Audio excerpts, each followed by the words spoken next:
Ya. A ver, vamos a empezar con la clase, ¿ya? Ahora vamos a revisar el tema de enfermedades. Entonces vamos a hablar acerca de enfermedades y algunos tipos de enfermedades. Pero antes de eso deberíamos hacer algunas definiciones. Entonces vamos a definir primero lo que es higiene y lo que es salud. ¿Qué viene a ser la higiene? La higiene viene a ser la disciplina que va a dar las normas para tratar de evitar la presencia de una enfermedad y por lo tanto conservar la salud. Esa disciplina que trata de dar las normas para tratar de evitar que se dé una enfermedad y por lo tanto conservar la salud se denomina higiene. ¿Y la salud qué viene a ser? Según la OMS, según la Organización Mundial de la Salud se define como un estado de bienestar desde el punto de vista físico, mental y social. Entonces, salud es el estado de bienestar físico, bienestar mental y bienestar social. Eso implica salud, ¿no? Entonces, salud no es solamente ausencia de enfermedad en el aspecto físico. Salud involucra tres aspectos: físico, mental y social, según la OMS, ¿no? Según la OMS. ¿No? Entonces, de tal manera que, por ejemplo, hay enfermedades físicas, eso lo ve un médico, ¿no es cierto? Hay enfermedades mentales, eso lo analiza un psicólogo, un psiquiatra. Hay enfermedades sociales, eso lo analiza un antropólogo o un sociólogo, por ejemplo, ¿no? Enfermedades sociales son, por ejemplo, el terrorismo, el pandillaje, ¿no? Son enfermedades sociales. Entonces, si una persona tiene esos tres aspectos, los encierra de manera adecuada, hay un bienestar en esos tres aspectos, entonces decimos que está en buena salud, ¿no? Que está en buena salud. Otros conceptos que debemos de repasar son el concepto de patogenicidad y el concepto de virulencia. La patogenicidad se refiere a la capacidad de un organismo, de un microorganismo, de causar una enfermedad. Entonces, hay microorganismos que son capaces de causar una enfermedad. A esos les llaman patógenos. Tienen esa capacidad se denomina patogenicidad. Los que no tienen esa capacidad serán apatógenos o no patógenos, ¿verdad? Y la virulencia más bien viene a ser el grado de peligrosidad que tiene el microorganismo, ¿no? ¿Qué tan peligroso es ese microorganismo? Que es distinto a la patogenicidad, ¿no? Repito, patogenicidad, ¿qué viene a ser? Patogenicidad viene a ser la capacidad de causar una enfermedad. En cambio, la virulencia es el grado de peligrosidad que tiene el microorganismo, ¿no? Entonces, por ejemplo, podemos tener dos microorganismos, ¿no? Podemos tener el microorganismo A y el microorganismo B, ¿no? Y los dos, ¿no? Tanto A como B, los dos causan enfermedad, los dos son patógenos. Pero puede ser que el microorganismo A sea más peligroso, cause más daño que B, ¿verdad? Entonces, en este caso, A, que causa más daño que B, los dos causan enfermedad, pero A causa más daño que B, diríamos que A es más virulento que B, ¿verdad? Tiene mayor virulencia, causa mayor daño, es más peligroso que B. Siendo los dos patógenos, hay uno que causa más daño, es más virulento. A eso hace referencia la virulencia. ¿Ya? A eso hace referencia la virulencia. Entonces, una cosa es patogenicidad y otra cosa es virulencia. Y los organismos saprófitos son aquellos organismos considerados inocuos, es decir, ya no causan daño, ya no son peligrosos, ¿verdad? Ya no nos van a causar ningún daño, ya no tienen esa capacidad de provocar enfermedad, por lo tanto ya no son dañinos ni peligrosos. Bien, esos conceptos ustedes los van a ir encontrando frecuentemente cuando hablamos de enfermedades. Entonces, ahora sí, hablemos de estas enfermedades, ahora sí pasemos a hablar de enfermedades y empecemos a mencionar cuáles son los tipos de enfermedad. ¿Ya? Empecemos a mencionar cuáles son esos tipos de enfermedades. En general, vamos a encontrar dos tipos de enfermedades, dos grupos de enfermedades, que son las enfermedades no infecciosas y que son las enfermedades infecciosas. Cuando hablamos de una enfermedad no infecciosa, decimos que una enfermedad es no infecciosa cuando esa enfermedad no se contagia, no se transmite, no se propaga. Entonces, no es contagiosa. Entonces, toda enfermedad que no sea contagiosa, que no sea transmisible, la podemos considerar como no infecciosa. Si estamos en contacto con una persona que tiene una enfermedad no infecciosa, entonces no hay ningún riesgo de contraer la enfermedad, porque esa enfermedad no es transmisible, no se va a contagiar al ser una enfermedad no infecciosa. Dentro de las enfermedades no infecciosas encontramos, por ejemplo, a las enfermedades carenciales. Cuando hablamos de una enfermedad carencial, una enfermedad es denominada carencial cuando se produce por la falta de un factor nutritivo, por la carencia de un factor nutritivo. Entonces, la falta de un factor nutritivo provoca que se manifieste una enfermedad, que se presente una enfermedad. Entonces, se dan, ¿por qué? Por la falta de un nutriente, la carencia de un nutriente en la alimentación. Generalmente suele estar relacionada con la falta de vitaminas. Recuerden ustedes que las vitaminas son moléculas orgánicas, ¿no es cierto? Son moléculas orgánicas que nuestro organismo no es capaz de fabricar, nuestro organismo no es capaz de sintetizar. Pero las vitaminas son necesarias para nuestro metabolismo. Entonces no pueden faltar vitaminas en nuestra alimentación, ¿verdad? ¿Por qué? Porque nosotros las necesitamos, las requerimos. Nuestro organismo no es capaz de fabricar estas vitaminas, pero son necesarias. Entonces, siempre los alimentos tienen que estar aportando vitaminas. Y hay muchas enfermedades que se pueden presentar, que se van a presentar por la falta de estas vitaminas. Por ejemplo, la anemia, ¿no? La anemia es una enfermedad que suele presentarse por la falta de una vitamina, que es la vitamina B, ¿no? Falta del complejo B, falta de la vitamina B. La falta de esta vitamina B puede provocar este cuadro de anemia. Entonces, esta anemia se va a producir por la carencia de un factor nutritivo. Se va a producir por la falta de una vitamina. ¿Y nos vamos a contagiar de anemia por entablar contacto con una persona que es anémica? No, ¿verdad? No nos vamos a contagiar de anemia, porque es una enfermedad no infecciosa, ¿verdad? Es una enfermedad no infecciosa. El raquitismo, por ejemplo, es otra enfermedad no infecciosa, de tipo carencial. Se produce por la falta de vitamina D, ¿no es cierto? Se va a producir por la falta de vitamina D. ¿Y nos vamos a contagiar por entablar contacto con una persona que tiene raquitismo? No, porque es una enfermedad no infecciosa, es una enfermedad carencial. Las enfermedades funcionales es otro grupo de enfermedades que se producen por mal funcionamiento de un órgano. Hay un órgano que está funcionando mal y este mal funcionamiento provoca que se presente una enfermedad, ¿no? Es el caso, por ejemplo, de la diabetes. La diabetes es una enfermedad funcional, se produce por el mal funcionamiento del páncreas.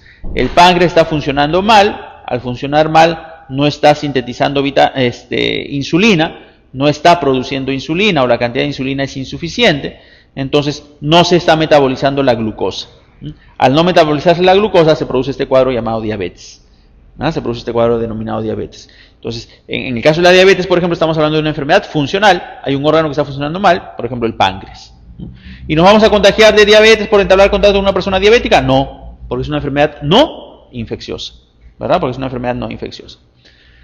Las enfermedades degenerativas son aquellas enfermedades que también se presentan por mal funcionamiento de un órgano, pero a diferencia de la anterior, las enfermedades degenerativas se presentan con el tiempo, ya se presentan con la edad, ¿no?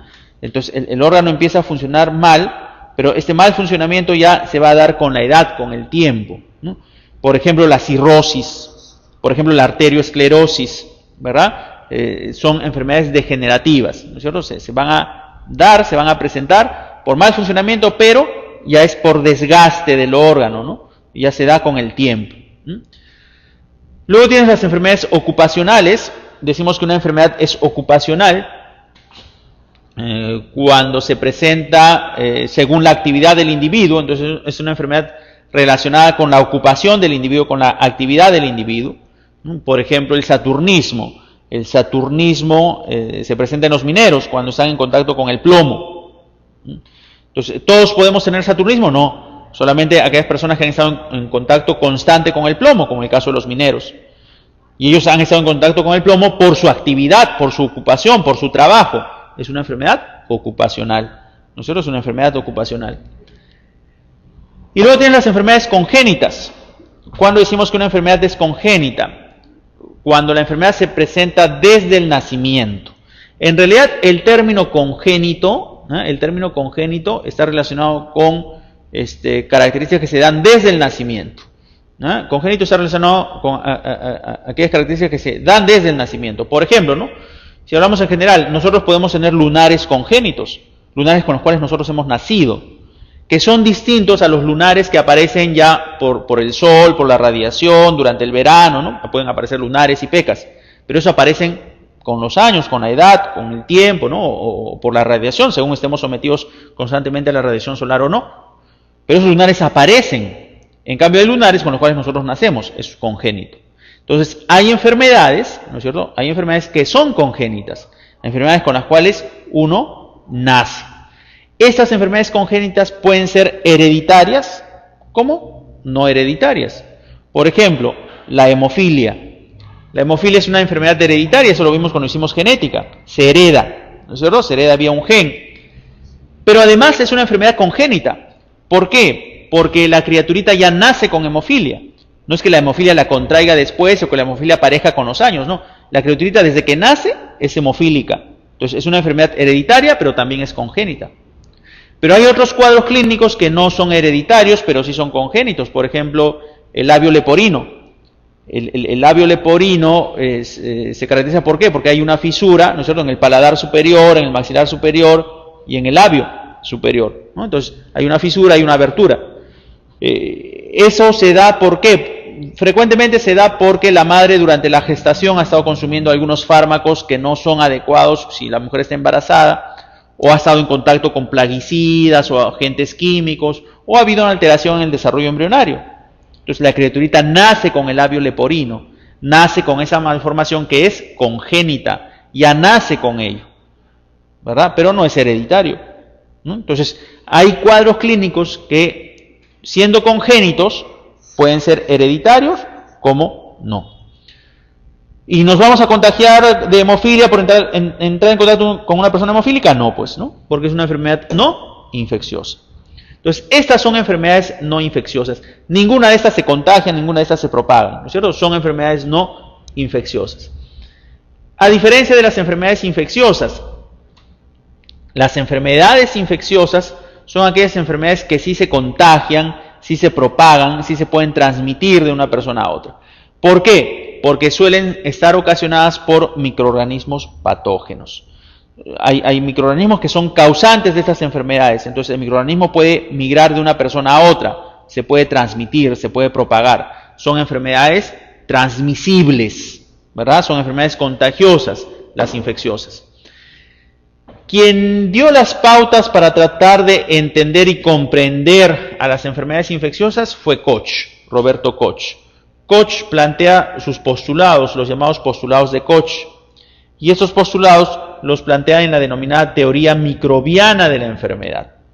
La teoría microbiana de la enfermedad encierra los postulados de Koch, que trata de explicar una enfermedad infecciosa, trata de que uno entienda cuál es el comportamiento de una enfermedad infecciosa.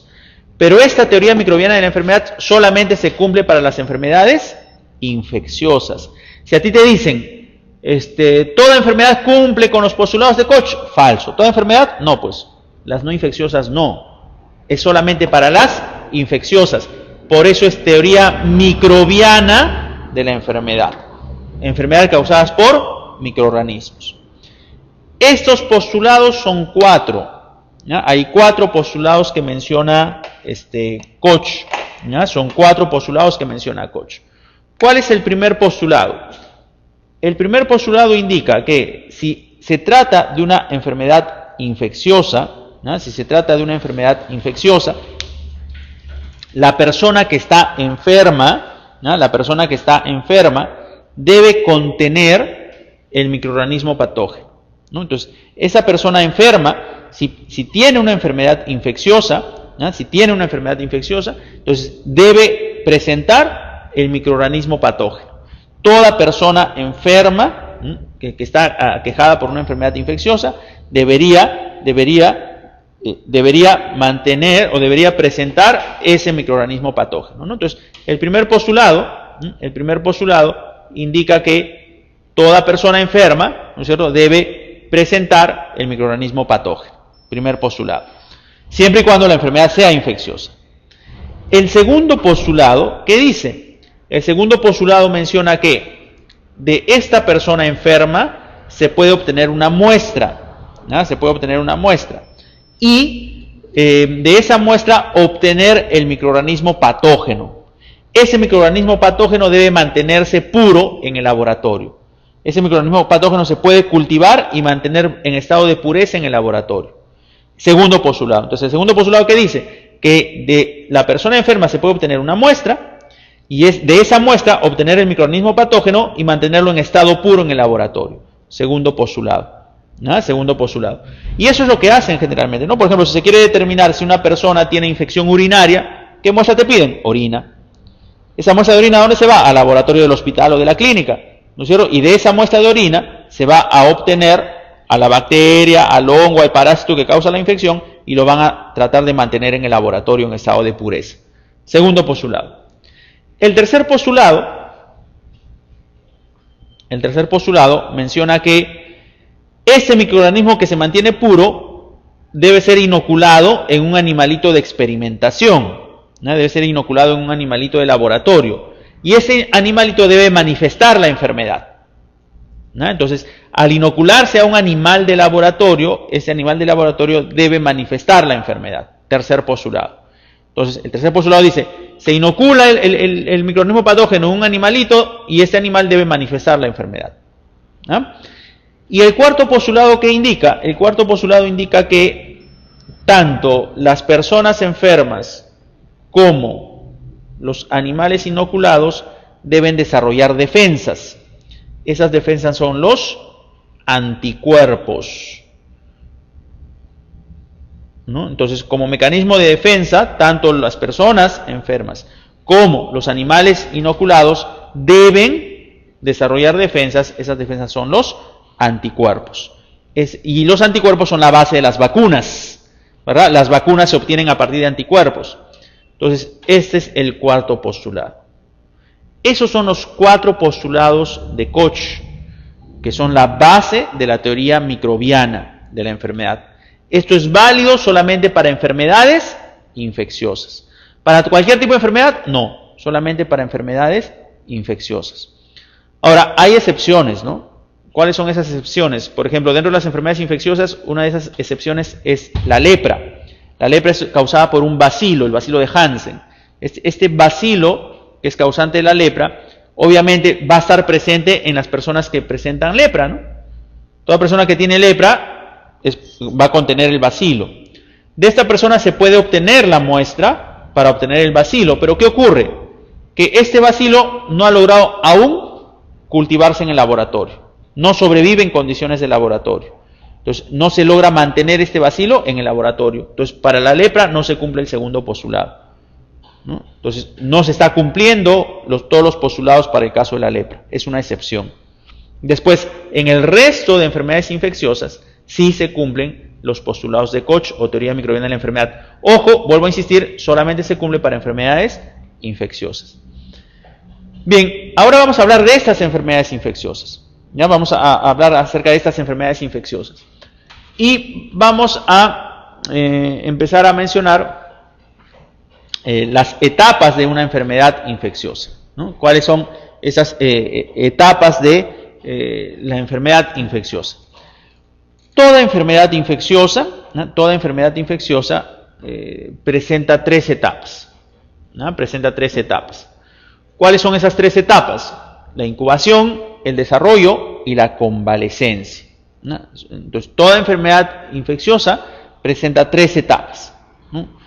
Periodo de incubación, periodo de desarrollo y periodo de convalecencia.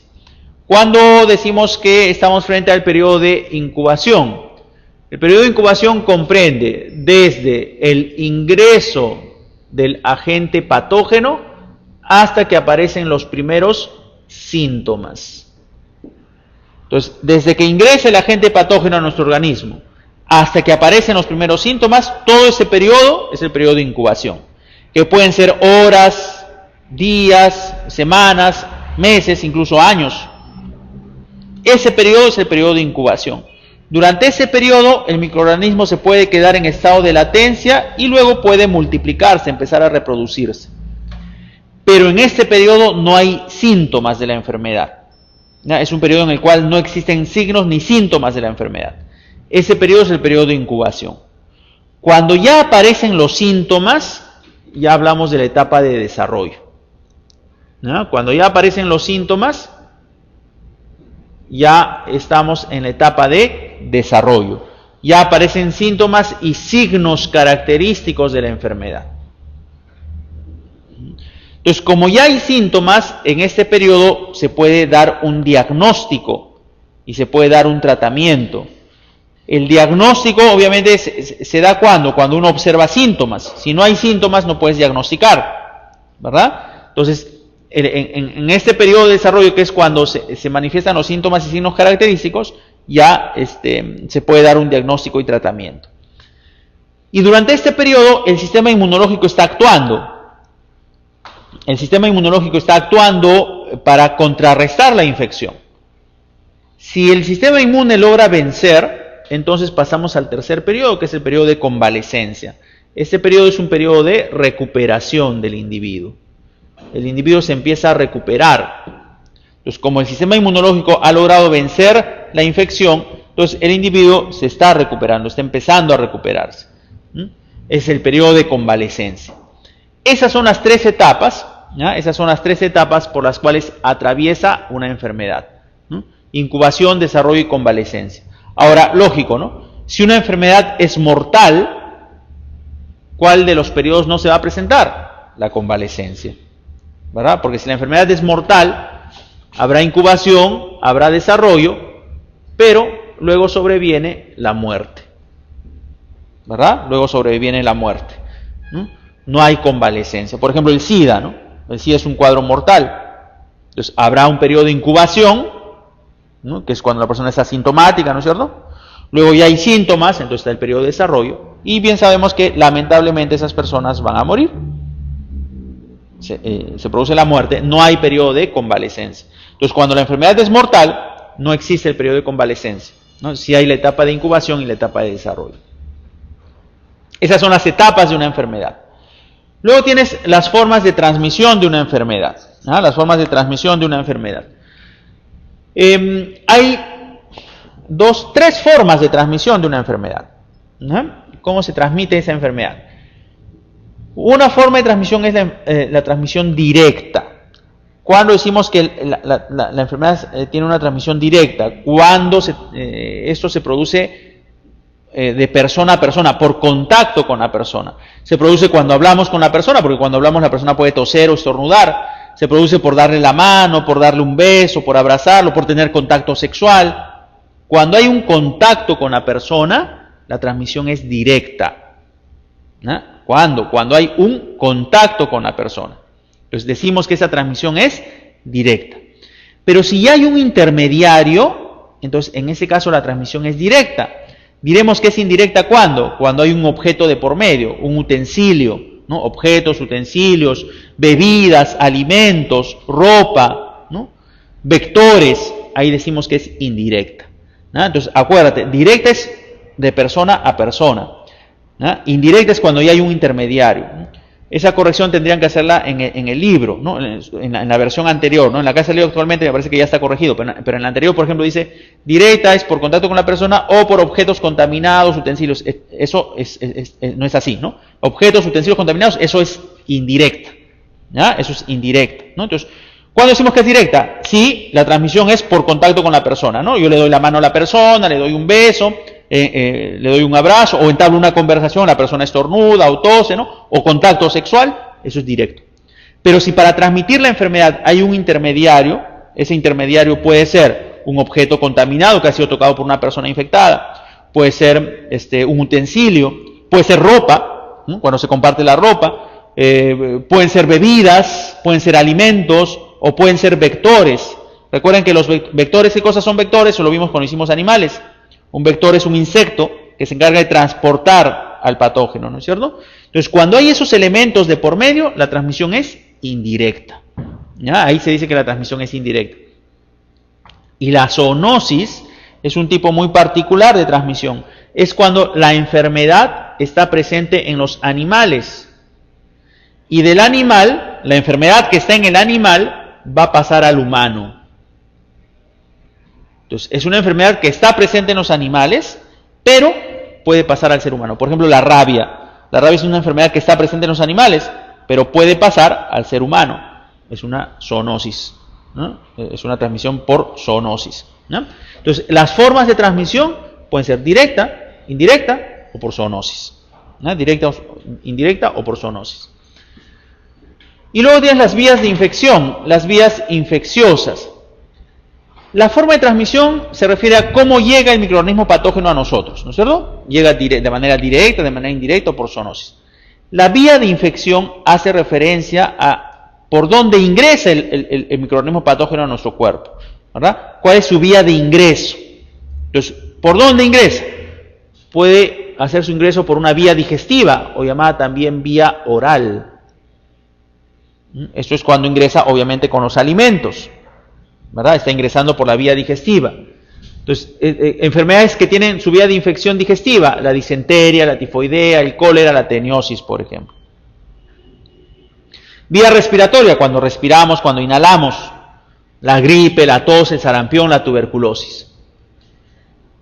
Cutánea, ingresa a través de la piel, por picaduras, por heridas, mordeduras, ¿no? El ingreso es por la piel. El antrax, el tétanos, la rabia. Vía sexual, por contacto sexual, la sífilis, la gonorrea, el SIDA. Esto es vía de infección, ¿no? Eso es por la vía de infección. Es la vía de ingreso, la vía de cómo entra ese patógeno a nuestro organismo.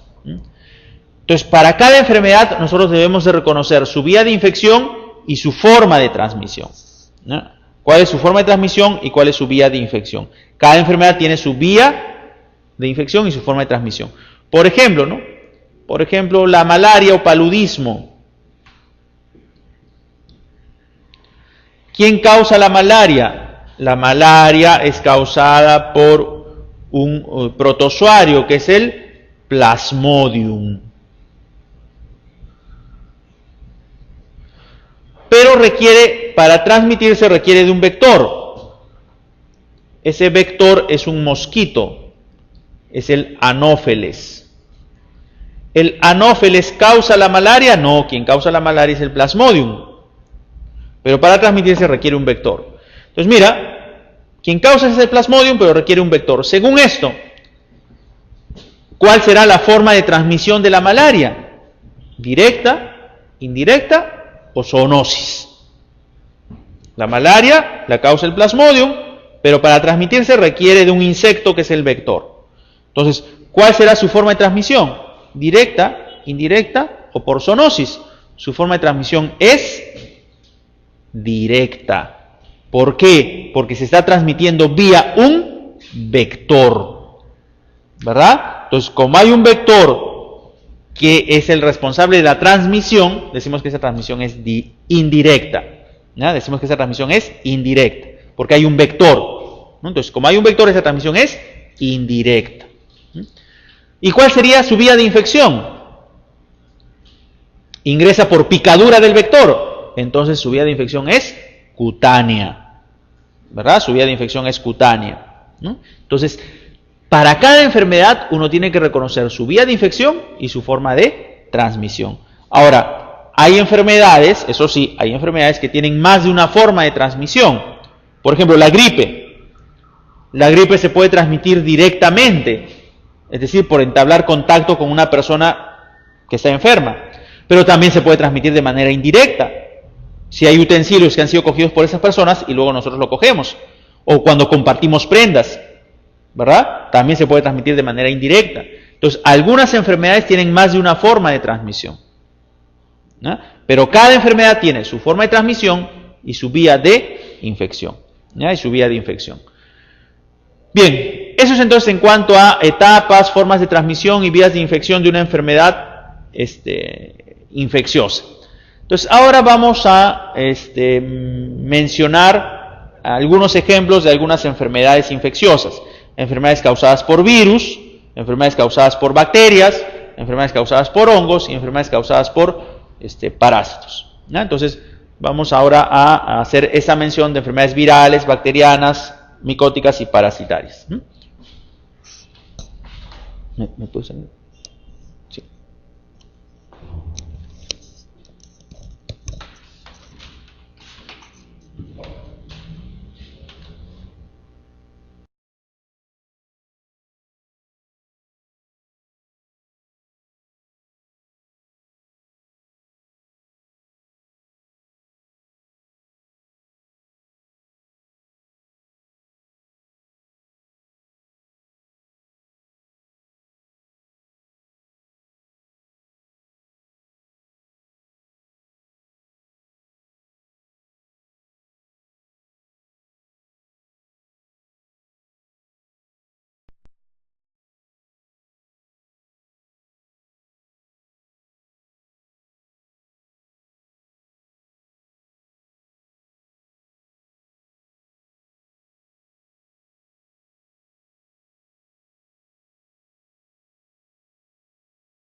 tiene el microorganismo, ¿no? ¿Qué tan peligroso es ese microorganismo?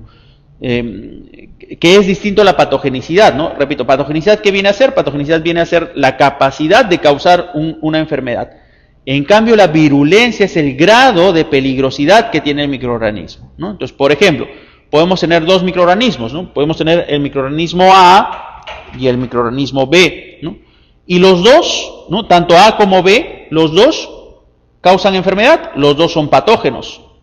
Pero puede ser que el microorganismo A sea más peligroso, cause más daño que B, ¿verdad? Entonces, en este caso, A, que causa más daño que B, los dos causan enfermedad, pero A causa más daño que B, sería, diríamos que A es más virulento que B, ¿verdad? Tiene mayor virulencia, causa mayor daño, es más peligroso que B. Siendo los dos patógenos, hay uno que causa más daño, es más virulento. A eso hace referencia la virulencia. ¿Ya? A eso hace referencia la virulencia. Entonces, una cosa es patogenicidad y otra cosa es virulencia. Y los organismos saprófitos son aquellos organismos considerados inocuos, es decir, ya no causan daño, ya no son peligrosos, ¿verdad? Ya no nos van a causar ningún daño, ya no tienen esa capacidad de provocar enfermedad, por lo tanto ya no son dañinos ni peligrosos. Por la falta de un factor nutritivo, por la carencia de un factor nutritivo. Entonces, la falta de un factor nutritivo provoca que se manifieste una enfermedad, que se presente una enfermedad. Entonces, se dan, ¿por qué? Por la falta de un nutriente, la carencia de un nutriente en la alimentación. Generalmente suele estar relacionada con la falta de vitaminas. Recuerden ustedes que las vitaminas son moléculas orgánicas, ¿no es cierto? Son moléculas orgánicas que nuestro organismo no es capaz de fabricar, nuestro organismo no es capaz de sintetizar. Pero las vitaminas son necesarias para nuestro metabolismo. Entonces, no pueden faltar vitaminas en nuestra alimentación, ¿verdad? ¿Por qué? Porque nosotros las necesitamos, las requerimos. Nuestro organismo no es capaz de fabricar estas vitaminas, pero son necesarias. Entonces, siempre los alimentos tienen que estar aportando vitaminas. Y hay muchas enfermedades que se pueden presentar, que se van a presentar por la falta de estas vitaminas. Por ejemplo, la anemia, ¿no? La anemia es una enfermedad que suele presentarse por la falta de una vitamina, que es la vitamina B, ¿no? Falta del complejo B, falta de la vitamina B. La falta de esa vitamina B puede provocar este cuadro de anemia. Entonces, esta anemia se va a producir por la carencia de un factor nutritivo. Se va a producir por la falta de una vitamina. Bien, esos conceptos ustedes los van a ir encontrando frecuentemente cuando hablamos de enfermedades. Entonces, ahora sí, hablemos de estas enfermedades, ahora sí pasemos a hablar de enfermedades y empecemos a mencionar cuáles son los tipos de enfermedad. ¿Ya? Empecemos a mencionar cuáles son esos tipos de enfermedades. En general, vamos a encontrar dos tipos de enfermedades, dos grupos de enfermedades, que son las enfermedades no infecciosas y que son las enfermedades infecciosas. Cuando hablamos de una enfermedad no infecciosa, decimos que una enfermedad es no infecciosa cuando esa enfermedad no se contagia, no se transmite, no se propaga. Entonces, no es contagiosa. Entonces, toda enfermedad que no sea contagiosa, que no sea transmisible, la podemos considerar como no infecciosa. Si estamos en contacto con una persona que tiene una enfermedad no infecciosa, entonces no hay ningún riesgo de contraer la enfermedad, porque esa enfermedad no es transmisible, no se va a contagiar al ser una enfermedad no infecciosa.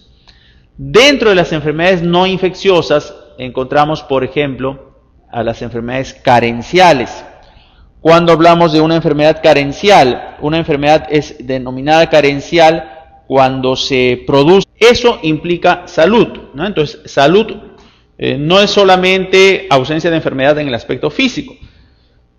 Salud involucra tres aspectos: físico, mental y social, según la OMS, ¿no? Según la OMS, ¿no? Entonces, de tal manera que, por ejemplo, hay enfermedades físicas, eso lo ve un médico, ¿no es cierto? Hay enfermedades mentales, eso lo analiza un psicólogo, un psiquiatra. Hay enfermedades sociales, eso lo analiza un antropólogo o un sociólogo, por ejemplo, ¿no? Enfermedades sociales son, por ejemplo, el terrorismo, el pandillaje, ¿no? Son enfermedades sociales. Entonces, si una persona tiene esos tres aspectos, los encierra de manera adecuada, hay un bienestar en esos tres aspectos, entonces decimos que está en buena salud, ¿no? Que esté en buena salud. Otros conceptos que debemos de repasar son el concepto de patogenicidad y el concepto de virulencia. La patogenicidad se refiere a la capacidad de un organismo, de un microorganismo, de causar una enfermedad. Entonces, hay microorganismos que son capaces de causar una enfermedad. A esos les llaman patógenos. Tienen esa capacidad se denomina patogenicidad. Los que no tienen esa capacidad serán apatógenos o no patógenos, ¿verdad? Y la virulencia más bien viene a ser el grado de peligrosidad que tiene.